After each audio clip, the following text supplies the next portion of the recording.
¿Qué tal? ¿Cómo estamos? Muy buen día. Pues estamos aquí nuevamente para dar un tema sobre sistema nervioso central que el día de hoy va a corresponder al tema de cerebelo. Vamos a ver entonces características importantes del cerebelo y cómo es que esta estructura participa también en diferentes funciones que corresponden al sistema nervioso central. Pues vamos a ver entonces que el cerebelo es una estructura que se encuentra localizada por detrás del tallo encefálico, donde se encuentra el bulbo raquídeo o la médula oblonga, la protuberancia anular o el puente o puente de Barolio. Recordamos de clases previas que por detrás de esas estructuras se va a encontrar una cavidad del sistema nervioso que es el cuarto ventrículo y hacia atrás vamos a encontrar la localización del cerebelo o del cerebro pequeño. Se va a encontrar justamente por detrás del bulbo raquídeo de la protuberancia y por debajo del cerebro. Va a estar separado del cerebro por una capa formada por las meninges que van a formar la tienda del cerebelo, que van a generar una división o una separación entre este con el encéfalo. Estructura, bueno, desde el punto de vista funcional es bastante interesante ver cómo se encuentra organizado y cómo interviene junto con otras estructuras del sistema nervioso para poder llevar a cabo funciones específicas. El cerebelo, ya de manera más esquemática, vamos a ver que se encuentra en comunicación con las tres porciones del tallo encefálico, el bulbo raquídeo, el puente y el mesencéfalo.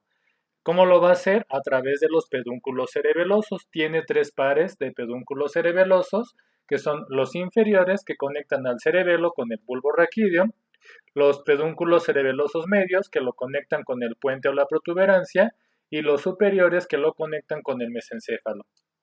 Vamos a ver que el cerebelo está conformado, al igual que el cerebro, que el encéfalo, por dos hemisferios, un hemisferio derecho y un hemisferio izquierdo, unidos a través de una estructura que es el vérmex.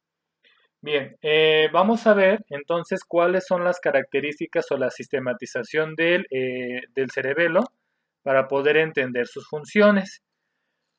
Al igual que todo el sistema nervioso, vamos a ver que se encuentra conformado por dos tipos de sustancia, una sustancia gris y una sustancia blanca.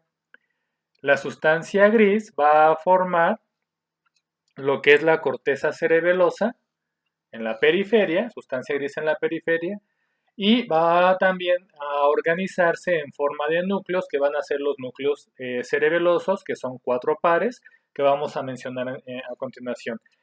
Esto va a ser un corte transversal del cerebelo a nivel de la protuberancia o del puente, que es la estructura más grande del tallo encefálico. Aquí encontramos la cavidad del cuarto ventrículo. Entonces tenemos el puente por delante y hacia atrás vemos que los pedúnculos cerebelosos medios se conectan de manera muy importante con el cerebelo. Bien, vamos a hablar entonces de los núcleos que conforman o que integran al cerebelo. En una línea media vamos a encontrar que de adentro o de medial hacia lateral o de adentro hacia afuera son los siguientes. Primero tenemos al núcleo fastigial, después tenemos al núcleo globoso, más hacia el lateral encontramos al émbolo y finalmente más hacia la periferia encontramos el núcleo dentado o también llamado oliva cerebelosa para diferenciarla de la oliva vulvar, de la médula oblonga o del bulbo raquídeo. Dentro de esta sistematización vamos a ver que cada núcleo o que los diferentes núcleos van a dar cierta funcionalidad al cerebelo, como lo vamos a ver ahorita más adelante. Por un lado vamos a ver que el núcleo fastigial, que es el más central y el más medial, va a permitir al cerebelo dar funciones específicas del arqueocerebelo, va a estar en conexión con fibras cerebelo-vestibulares, es decir, hay una integración de la información que proviene del oído interno para el control del equilibrio. Por otro lado, los núcleos globoso y el émbolo van a formar parte del paleocerebelo y esto tiene conexión o comunicación con núcleos, por ejemplo, el rojo a nivel del mesencéfalo, para dar origen a las fibras cerebelorrúbricas. Y tenemos el otro núcleo, el núcleo dentado o la oliva cerebelosa, como lo mencionamos, que va a estar en conexión directa con el núcleo rojo también del mesencéfalo y también de manera importante hacia el tálamo o parte de los núcleos basales del cerebro.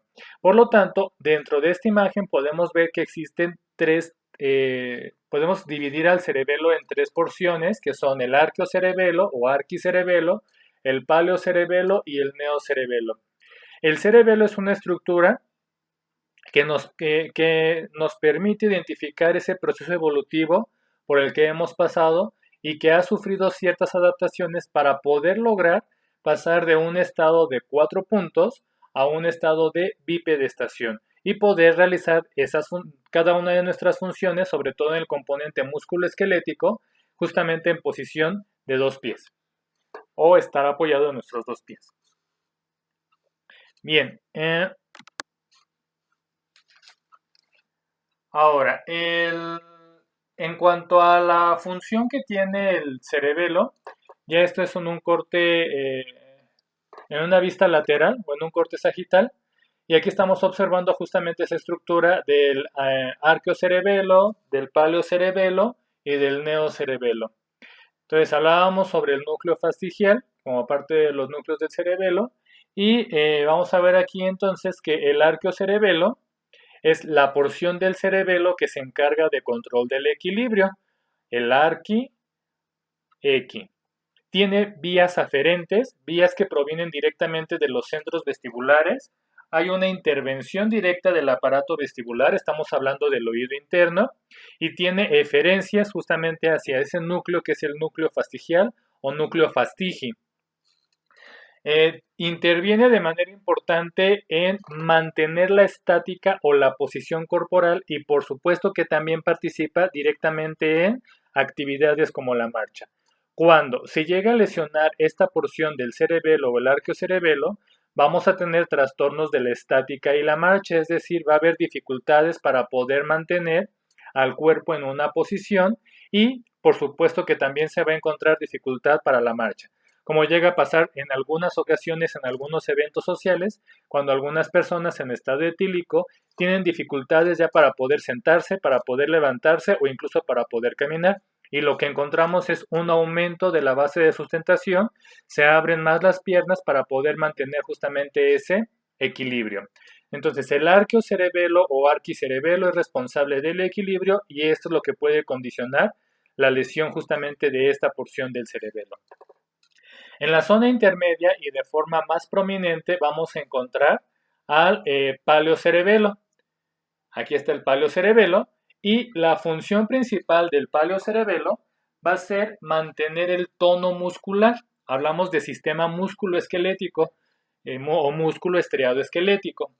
Esta función tiene que ver sobre todo con la posición postural para la estación de pie, es decir, para mantener la postura estando de pie o estando parado. Recordamos que nuestro centro de gravedad cambia de acuerdo a la posición que adopta nuestro cuerpo. Entonces, el paleocerebelo va a tener también fibras o vías aferentes, que corresponden principalmente a los haces espinocerebelosos que ya vimos en médula espinal. Hablamos del haz de Gowers, el haz de Fleming, hablábamos sobre una propiocepción de tipo inconsciente, cuya función es justamente mantener la estática, el tono muscular y permitir el movimiento. Entonces, aquí va a generar una función importante para mantener el tono muscular, el grado de tensión que debe de tener el músculo para poder permitir una posición o para permitir que se lleve a cabo un movimiento determinado.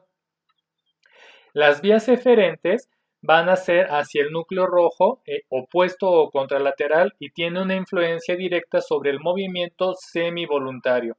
El paleocerebelo, también para poder entenderlo, es el paletón. Tiene una función directa para el tono muscular, ya lo dijimos, y ayuda a la calibración del movimiento, que los movimientos se vean de manera más fluida. Tiene una participación desde el punto de vista involuntario, por eso corresponde al movimiento semivoluntario. Cualquier trastorno del paleocerebelo va a condicionar que se presenten trastornos posturales justamente por alteración de ese tono muscular. que se van a manifestar a través de una disminución del tono muscular o una hipotonía. El músculo se va a encontrar flácido y por lo tanto no puede haber movimiento. O podemos encontrar un aumento del tono muscular, la tensión sobre las fibras musculares se incrementa y también esto va a limitar el movimiento. Por lo tanto, ante una lesión del paleocerebelo, encontramos justamente que por esos cambios en el tono muscular se impide que se pueda llevar a cabo el inicio o el mantenimiento de un movimiento o también de una postura. Y finalmente encontramos la otra porción del cerebelo, que es el cerebelo más reciente o el más nuevo, que se llama neocerebelo. Y el neocerebelo tiene a su cargo la coordinación de los movimientos voluntarios. Aquí estamos observando que pasamos de un componente completamente involuntario a uno semivoluntario hasta un componente que es totalmente voluntario. Y este movimiento voluntario depende por fibras aferentes que vienen de la corteza cerebral y a su vez del neocerebelo se van a desprender fibras eferentes que van a generar una comunicación hacia los núcleos basales del cerebro donde se encuentra el tálamo, que van a ir junto con otras estructuras que son los núcleos basales para permitir el control del movimiento y también tiene una conexión hacia el núcleo rojo, como sucede con el paleocerebelo. Esta es una división de tipo filogenética y nos permite entender las funciones del cerebelo. Bien, entonces la función del neocerebelo es justamente aquí sí mantener una calibración perfecta de los movimientos que se deben de llevar a cabo por cada una de las partes de nuestro cuerpo. Tiene que ver directamente con el componente músculo esquelético. Vuelvo a colocar un ejemplo que ya he puesto en otras presentaciones y tiene que ver con la forma o la manera en cómo podemos escribir. Si yo voy a escribir, sé que puedo sostener un lapicero. Sé la fuerza, yo bueno, no sé, pero entiendo que debo tener una fuerza sobre mis dedos para poder sostener justamente este lapicero o este lápiz sin generar mucha fuerza, como sería una hipertonía que podría romper este lapicero o con poca fuerza, que lo que haría es que se tuviera que separar o se desprendiera de mi mano. Entonces, debo de tener cierto grado de fuerza y al mismo tiempo debo de entender que debe de generarse una fuerza para poder apoyarme sobre una superficie y no generar una perforación o una lesión, por ejemplo, de una hoja. Entonces, tengo una fuerza para sostener, una fuerza que debo de calibrar también para apoyarme sobre un lápiz, sobre un cuaderno, y si este fuera de cuadros o de líneas, qué fuerza y qué movimiento tengo que hacer para poder seguir solamente un espacio y que ese movimiento se mantenga de forma coordinada, ¿sí? Y de forma y que sea tanto de forma consciente como inconsciente. Primero lo hago conscientemente y después se hace de manera inconsciente, porque esto va a modificar el movimiento desde el punto de vista inconsciente para llevar a cabo diferentes funciones. Entonces, cuando se llega a lesionar el neocerebelo, vamos a tener trastornos como la hipermetría. La hipermetría se va a definir como el carácter excesivo del gesto, es decir, un movimiento que se ve mucho más exagerado y pareciera que estamos manejados con resortes o como si fuera con un resorte de navaja. Entonces, un movimiento normal sería ir de este punto a este punto y yo lo puedo coordinar. Una hipermetría sería que yo quisiera ir de este punto a este punto y entonces hago esto, me voy para acá, para acá, para acá, para acá y no logro calibrar el movimiento para hacerlo de donde yo quiero que se lleve a cabo. Entonces la hipermetría es un movimiento más exagerado, justamente porque no existe esa coordinación completa, una conexión adecuada entre la corteza cerebral con el tálamo que lleva la sensibilidad y con el núcleo rojo para la información de los haces rubroespinales. Tenemos también el temblor intencional. Entonces, cuando tenemos una alteración en el movimiento y se genera una pérdida del control de la parte cerebral o de la corteza cerebral, el movimiento se va a empezar a notar. Yo tengo un control sobre mi mano y de repente, si no existiera ese movimiento, mi mano empezaría a moverse, empezaría a generar contracciones de manera involuntaria por una falta de coordinación con la corteza cerebral. Y tenemos también la adiadococinesia.